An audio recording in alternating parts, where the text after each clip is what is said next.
Sure. Okay. Hello and welcome to Loki's podcast number 2. Today I have a special guest, actually 3 special guests on camera with me. Let's see.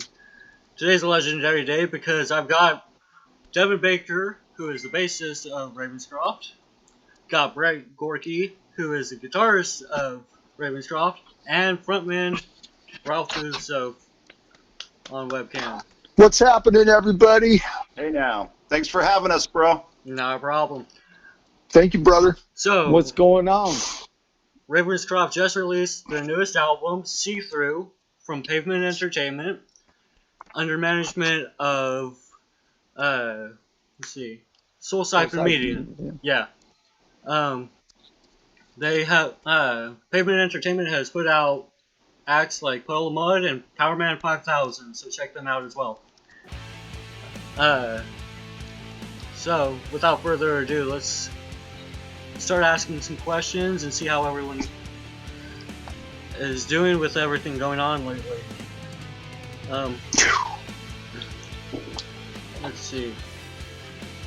First, it's not really a question, but it's an admiration for how far you guys have came in the last 6 years.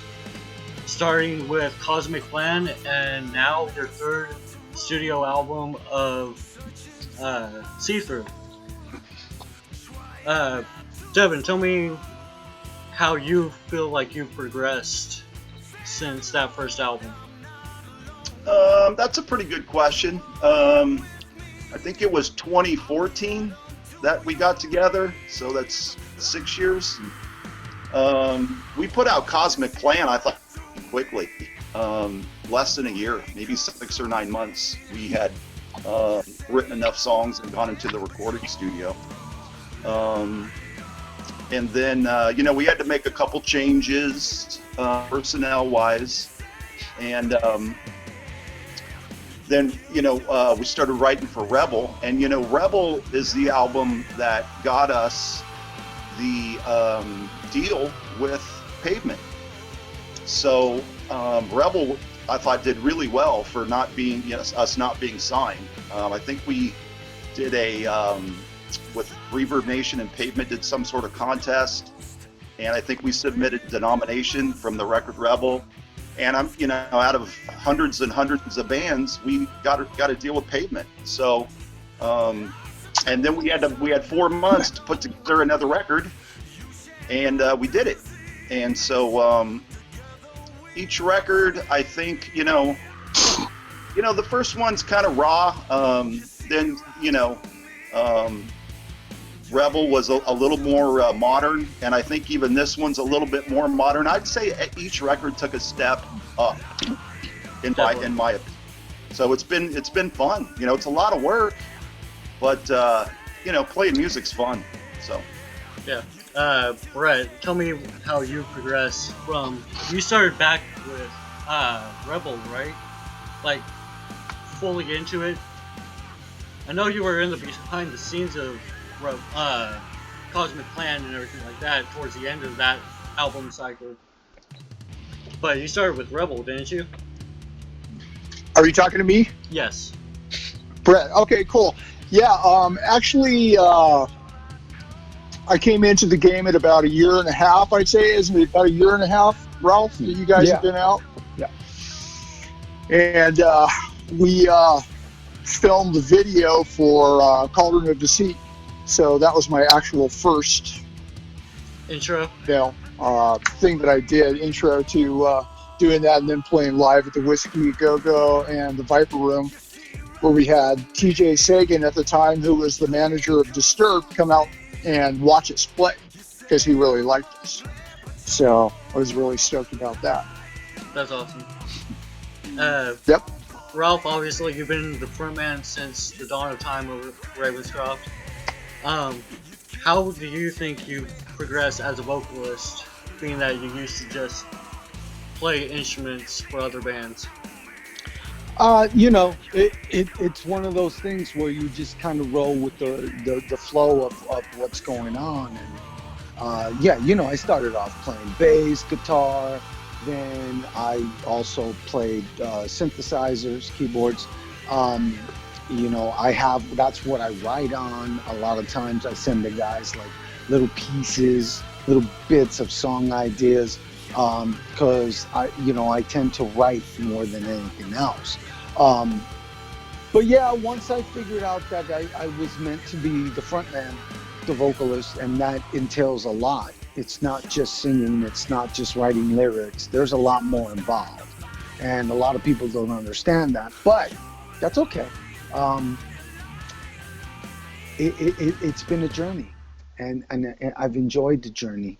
It's been a masterful journey for me. It's been something it's been magical, to be honest with you. And the guys in my band, they respect me. They get where I'm coming from, and we all come together as a team, and we just write together. And we just, here's an idea. Oh, Brett comes up with an idea. Oh, Devin comes up with an idea. And we just go, okay. I come up with ideas.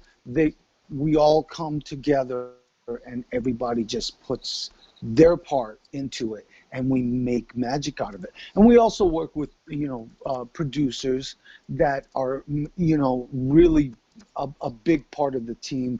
They're like fifth members, if you will, Ron Sandoval, Sean Sullivan, they've all been a huge part of what has come together for us as a band. They've been a part of our growth. You know what I mean? So, yeah, we're definitely always moving forward, and that's a good thing. I'm proud of this band. I'm very proud of this band. We've done some cool stuff, and it doesn't matter whether or not we get like massive fame or make millions of dollars. It's just about, perfecting our craft. That, for me, is what's the most important thing.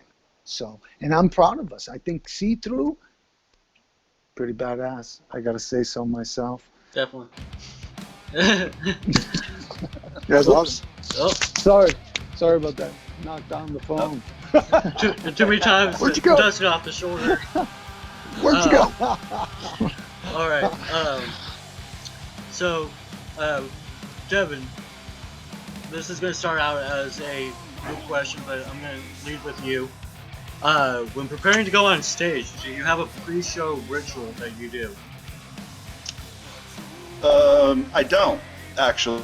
I mean, I play my bass a little bit and try to just get my fingers kind of warmed up. I probably pogo around a little bit, maybe do some push-ups to get the blood pumping. The other thing I like to do is I need to be kind of in the right headspace, but typically that's not something that I need to work on, Right. So I really don't have any kind of a ritual other than, warm up for 15 minutes and get the blood going. I'm ready to go. I'm always ready to go, bro. All right. Brett, do you have a pre-show ritual that you do? I'm kind of the same as Devin, but the only thing would be definitely go and get all the brand new guitar strings, change strings, the night before, make sure they're all stretched out so they don't go out of tune and they don't break on stage, and just, taking that checklist of all the equipment I got to bring, the fog machine. Do I have the risers? Do I have, the guitar head? Do I have all the pedals? Just things just to make sure that everything goes as planned, and perfect. When I get there, I need to have everything ready to go. Definitely. Where's my So that's phone? kind of what I'm focused on. Phone, keys, wallet, Right, no doubt. life. Don't forget the life. Where'd you go? Where'd she go?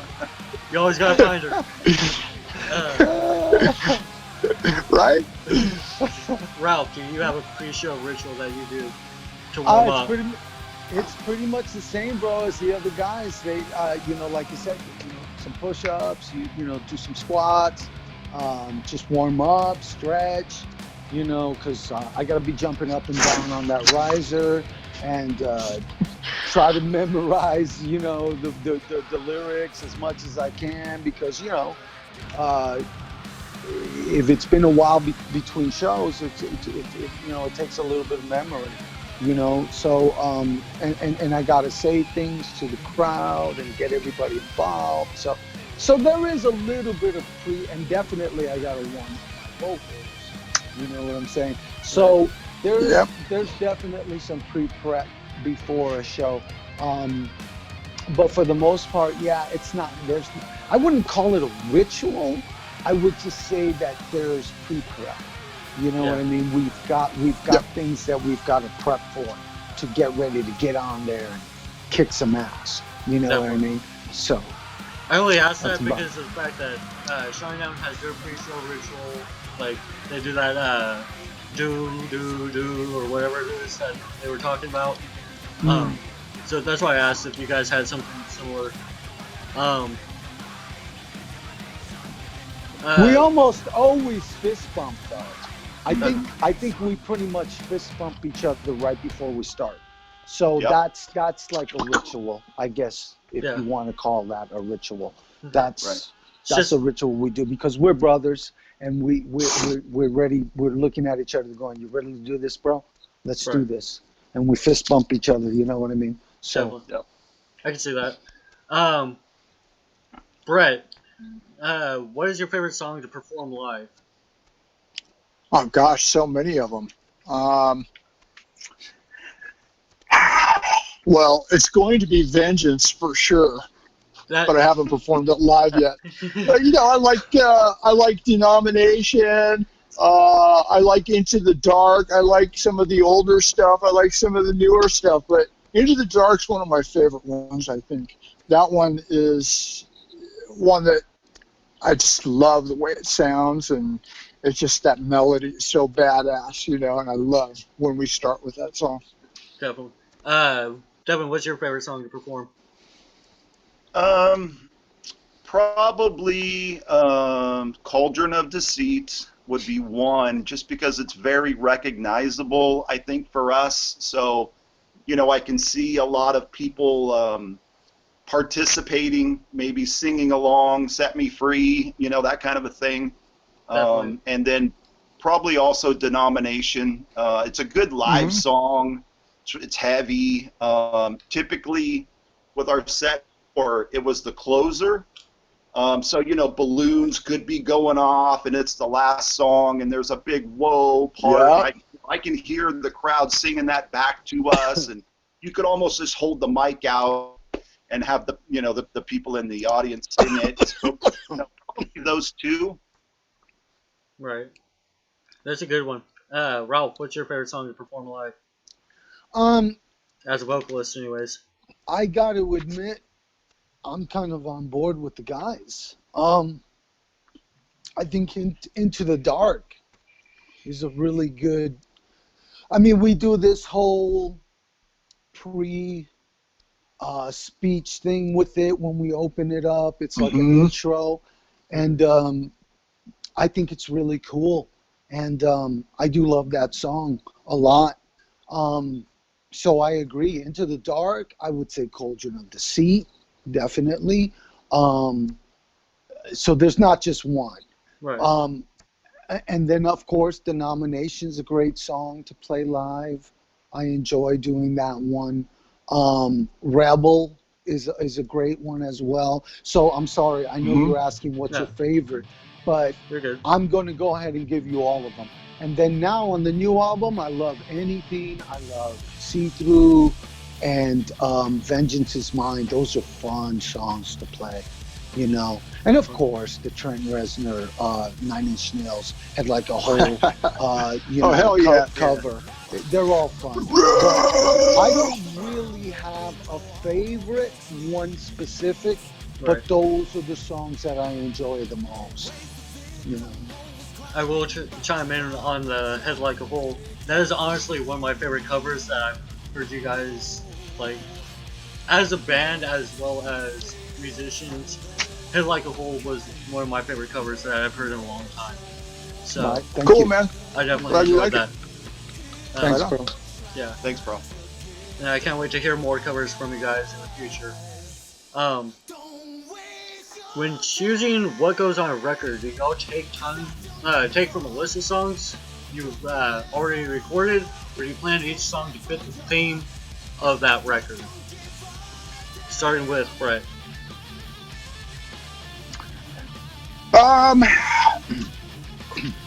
We really don't have any, like, we do have some songs that we've already written, and we just kind of go with the ones that are finished first the most to put on the album, because those are the ones that we kind of got the feel for and we like the most.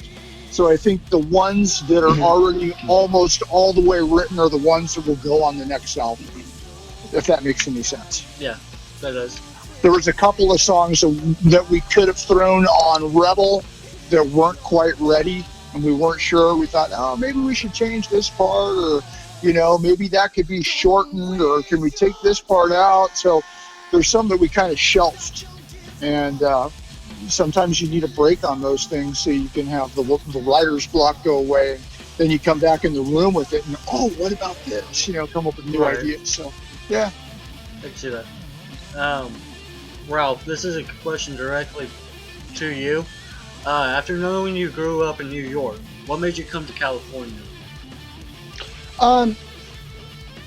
Well, to be honest with you, I love New York. I do. I'm not trying to put New York down, but it was a rough time when I grew up in New York. And it was, I had a lot of really bad experiences. My father was killed. You know, there was a lot of things that went down. I was getting jumped every day in junior high school and high school, like by multiple people, you know what I mean? It was never a fair fight. So there was a lot of violence. I watched a man get killed right in front of me. I watched him take his last breaths. That was hard. You know, so I went through a lot of hard times out there, and I just kind of felt like, you know, my sister married a Californian, and he came out and he had a hard time. He got mugged like twice, and so he was like, I'm done with this. So he took they got married, and he took my sister back to where he was from, which was Southern California.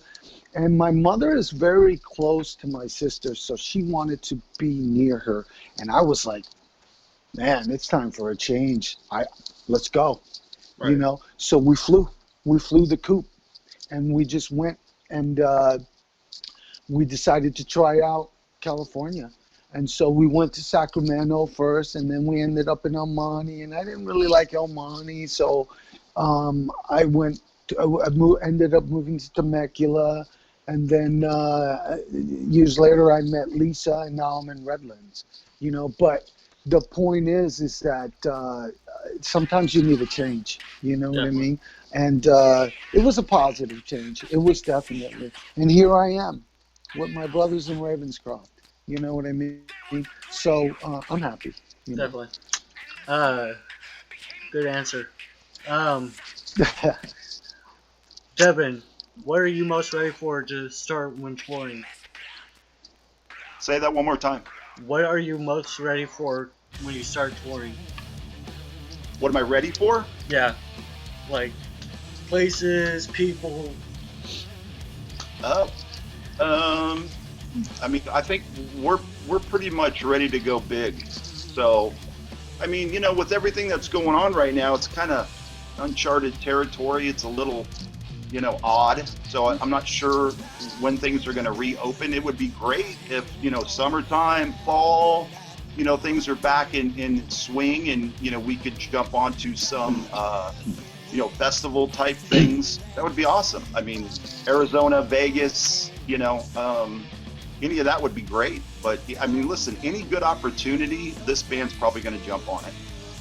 I can see that. Definitely see that. Brett, what are you excited for? What am I excited for? Yeah. Just getting out of Dodge, getting out of the Southern California, Nevada, Arizona, you know, the bottom corner of the United States section, you know, it's time to branch out. That's what I'm excited for, you know. Yeah. And then possibly, you know, eventually going overseas, getting on some huge festivals. I mean, we've earned it. We need to be there. Definitely. We're ready. Yep. Yep. You guys definitely are, honestly. I mean, you guys have polished your chops. It's time to actually show the world what you got. So, I mean, everyone's still working on polishing their chops, but because it's ever evolving. Yeah. Ralph, what are you excited for? I want to play with some bands like Disturbed, Shinedown, Godsmack, Seether, 9 Inch Nails, you name it. It's time for us to go to that next level, and I can't wait for this virus to be over. I want to cuss it out. You know what I mean? I'm done with this bull crap. I just found out today that some of my one of my best friends growing up in New York, 2 of his parents passed away from this thing, and that was a hard hit to my heart. So and it's making it real for me, and I'm just done with it. So I can't wait for this thing to be over. So let's take the precautions, guys. Let's not take it lightly. Let's take the precautions that we need to take to get rid of this mother. You know what I mean? And then it's unbelievable. We can get out there and we can start touring again. And we can really do what we're meant to do. We want to go to Texas. We want to go, Arizona. We want to go to Vegas. We want to get out. Florida, wherever. We want to get out. We want to get outside of the United States. There's a UK. They're waiting for us, man. They hit us up all the time. We got fans from there. You know what I mean? So it's time for us to get out, and I can't wait to do it. That's the truth. Definitely. Mm-hmm. You guys are definitely ready for it. I'm itching. I can definitely tell by watching your guys' live performances that you guys are ready for it. Brett, why did you choose to play guitar out of any other instrument? Oh gosh, I think when I was a little, I learned how to play guitar from a music teacher in kindergarten. Actually, folk guitar. My grandma got me a guitar when I was in kindergarten, and we used to learn all the little folk songs. But just probably watching the band Kiss, when I was young, we used to dress up like Kiss and put on shows for the neighborhood kids, right? And just used to idolize. I wanted to be Ace, man, Hell yeah. And then from there, I just, Definitely. started playing in, garage bands and stuff when I was a kid and playing at keg parties. You know how it is, Baker. You used to do the same thing, right? Yeah. Absolutely. 100%. Guys got to start somewhere. Devin, why did you start playing bass? Well, my dad played guitar, and I kind of wanted to play guitar, so I started with that, but that didn't last very long. Didn't feel right. I don't know. The guy was teaching me, took lessons for maybe a month, and I don't know. I guess maybe I got, fat fingers or something, but it just didn't feel right. And then I don't remember exactly. I do remember thinking that everybody I knew wanted to play guitar. And I thought, man, I'm going to try the bass. And then that just felt more natural, and it was easier for me to play. So, and honestly, I was probably only playing the bass for maybe 6 months, and I got asked to be in a band when I was in high school. So, like I said, everybody wanted to play guitar, and I kind of went, I made a little bit of a left turn, and it worked out. So when I was 16, I was in a band. Oh yeah, that's awesome. Let's see.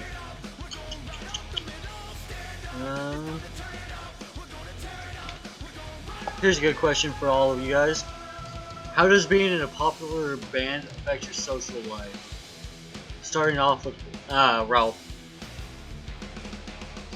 With me? Yeah. Okay. Well, I mean, we're hoping to get more popular, obviously, but yeah, to this point right now, we do have some fans all over the world, and people are really digging what we do, and you know, we got a record label behind us now, so it shows that we're worth our weight in what we do, and we've made the cut, so to speak. But I don't ever think it's going to change my mental mind frame. I don't see it as something that's kind of like, oh, we're so great or anything like that. I look at it as, hey, we worked hard. We got where, we're starting to get where we want to go. And basically where we want to go is to just play music for a living. That's it. You know what I mean? We're not trying to be gods or anything like that. We're human beings, and we're just trying to share our art with people that enjoy it and get a takeaway from it, and that's it. Yeah. So Agreed. I love the fact that we're actually getting our music out there, because it is definitely inspiring.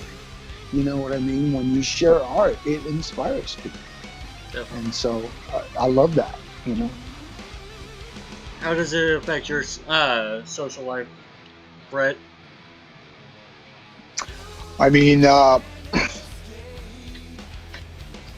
beyond doing the day jobs and things like that, I spend every last waking minute either on social media or building something like a prop, or going and getting t-shirts. We're all doing it, not just me, but we're really it sucks up a lot of time, but we enjoy what we do, so it doesn't affect me in a negative way. It's just all for the greater good. Social life, I mean, it is what it is, man. Right. Yeah. What about you, Devin? I would say that, when we play local shows in Southern California, a lot of my friends from school show up from back in the day. So it's kind of fun. We get a lot of texts and, hey, we're showing up with balloons or whatever. I'm making the lightsabers, and it's just a big giant party. Yeah, and so it's kind of cocktails and fun, and it's cool to see a bunch of your friends from back in the day show up and support. But that's generally local stuff. So once we get out there, but I mean, socially, listen, I'm going to always stay grounded, and I don't think any of us are doing this to necessarily be famous or rich. It really does come from the heart and soul. So, I think we're all pretty grounded dudes. So definitely. In this as well, going to go into the question of wildest fan encounters. So, I'm sorry, I could.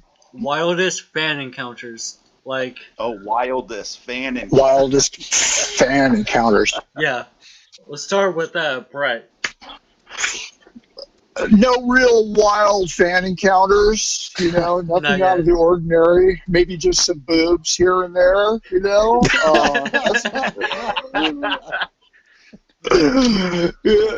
I'm married, so I don't. Yeah, no, not anything too drastic. Not anything that we all haven't seen on Pornhub or anything like that. Right.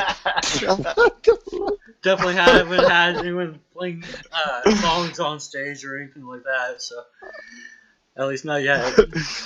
Yeah, we had a couple of guys come up on stage once and start doing somersaults and stuff behind us. That was down at Brick by Brick in San Diego when we were playing stand-up. That's but for the most part, yeah. Yeah. But everybody really gets into all the balloons and the lightsabers and things like that. So, yeah. I'll save a couple of those for me, Right. I won't say, but yeah. That's funny. Ralph, have you had any wild fan encounters? Both on social media or in public? Well, I mean, I can't per se for this specific band that I have, but if we're talking like Just in general. past, Yeah. just in general, yeah, I've had some weird things. I had a fan that was for my old band. He threatened my life. That was kind of wild. And of course, you know, I'm a married man as well, and I'm very happily married to my wife, Lisa. But prior to this, before we even got together, I was in a band called SoulSyphon Underground, and I had a girl come up to me on stage and just grab my crotch, and I had to like pull away. You know what I mean? And then she started throwing ice cubes at me, and I was like, "What the hell is going on here?" You know what I mean? And we were playing in Hollywood, so that was kind of wild. Oh shit! You know what I mean? But anyways, yeah. Sometimes people get drunk and they get crazy. Yep. That's more than just crazy. Yeah. Devin, any wild fan encounters, both social media or in public? No, I don't really have. I mean, you know, I knew Ralph had a good one. I was waiting for that story. You know, there's been maybe a handful of times I've been recognized, you know, away from the band, which is kind of cool. But no, I don't have anything super wild. All right. I'm going to end with this question. Let's see. Do you have any hidden talents, Ralph? Hidden talents? Yeah. I you know, I mean, I don't want to toot my own horn here, but no, no, when I was younger, I wanted to be a professional boxer. That was one of the aspirations that I had. I also thought about becoming a police officer. So those were the only two things, but I chose music. You know what I mean? So, but you know, my dad was when he was alive, he was a heavy hitter. He was heavy-handed. So he had like a small.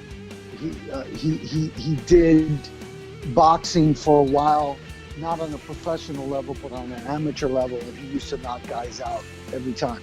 So, and I kind of acquired that from him. I'm heavy-handed. When I hit people, they usually go down. And it's not something that I'm proud of, but, you know, I thought about becoming a boxer over that. And also, you know, I respect law enforcement agencies, and I think that what they do is important. So I've considered that as well, you know, for many years. But then I decided that music was my soul, and that was something that I wasn't going to get away from. So that was the, you know, you make that decision at some point, which route you're going to go, and that was the route that I decided to go. So here we are. All right, Brett, hidden talents. Well, you know, by trade, I'm a marine carpenter, so I do custom marine carpentry on yachts. So I'm a really good, you know, I can make cabinets and stairs and rails and teak decks and things like that. You name it, I can make it out of wood or fiberglass. I also used to be a really good surfer when I was in high school, you know, and so love to ride motorcycles as well. So those are my talents, man. Awesome. That and guitar. Devin, hidden talents. Well, I used to play football. I was decent at football, so even probably today I could coach. I can play golf, and I can definitely ride motorcycles. Nice. So That's right, we ride. Yep. I noticed that because of when you guys did stand-up with the music video. Yep. You guys rode the motorcycles, so that was awesome. Yes, we did. Yep. Yeah, it was fun. I'm the only guy in the band that can't ride. Oh, but you will. I'm going to get you on one of these days soon. All right. In closing, though, I would like to thank you guys for coming on and talking. It means a lot to me, and I'm sure it means a lot to see you guys interacting with each other as well. Awesome, buddy. Ravenscroft is out now with See Through. Check it out in the description below. Thank you to Pavement Entertainment for being able to produce them and set them on the path that's going to let them known by everyone. Yeah. So, thank you bro. again. Thanks, Loki. Yep. Thank you, Ralph. Thank you, Thank Devin. you so much, brother. Thank you, Brett. Thank you, bro. Yeah, Yep. don't forget, guys. Check out Loki's podcast. I've sent out a bunch of invites to it. I think what he's doing is really cool. You know, he's just trying Hell to yeah. promote the music industry. So support him in that. Thank you, Loki, for having us on. Thank you to Pavement Entertainment. Don't forget to visit pavementmusic.com. Don't forget to visit ravenscroftofficial.com and check out our new album, See Through. It's on Pandora. It's on a bunch of radio stations right now. The Pavement Entertainment is pushing us pretty good, even under the current circumstances. So thank you, guys. Thank you to the fans. Yep. We appreciate all of you. We love all of you. Take care of yourselves. Be good to each other. Got anything final to say, Brett or Devin? Stay safe and stay well and stay inside until they tell you to go out. Stay strong. Definitely. Yep. Rock on, Wash your brothers. hands, sanitize. All right, Thanks. guys. Thank you again.